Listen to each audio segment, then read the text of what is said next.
يا رمضان؟ انت ناوي تتعبنا يا ابني؟ يا بيه انتوا اللي عايزين تتعبوا نفسكم، واحد بيقول لكم انا اختلست وبعدين؟ ولا قبل ايه؟ سيادتك تعمل اللازم وتخلصنا.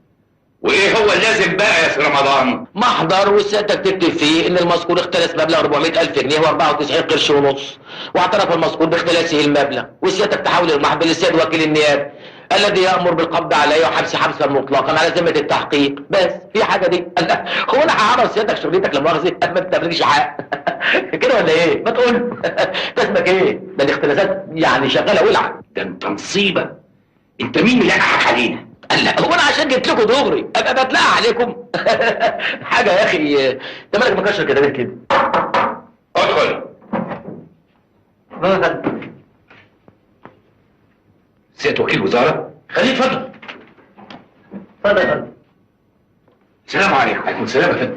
اتفضل يا فندم. الوزاره مقلوبه. اتفضل. خير؟ تم ايه؟ مصمم يا فندم على اقواله، بيقول ان هو اللي اختلس المبلغ. ليه يا رمضان ايه؟ وكيل الوزاره بيقول لي يا رمضان يا ابني ده ايه الامل اللي الواحد فيها دي؟ اخيرا بكلم وكيل الوزاره وبيبتسم لي ابتسامه ذات مغزى. شوف هذه اهميه ان تكون مختلس، انك تكلم وكيل الوزاره شخصيا.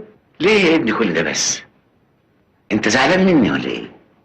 وكمان بنتعاتب عتاب الاصدقاء. شوف الحلاوه يا راجل ده انا حكيت عشان اقابلك، دول قالوا لي انت اتجننت سراب بنكله يا ابن اللي به وكيل الوزاره ده يعتبر تخاطب الرؤساء وتروح في سين وجيه. خير؟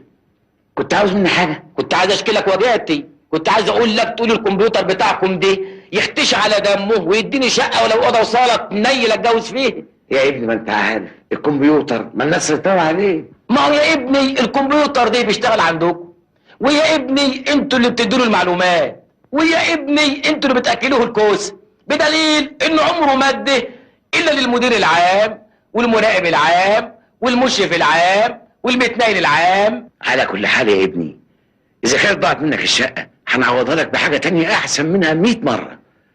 ايه رايك يا سيدي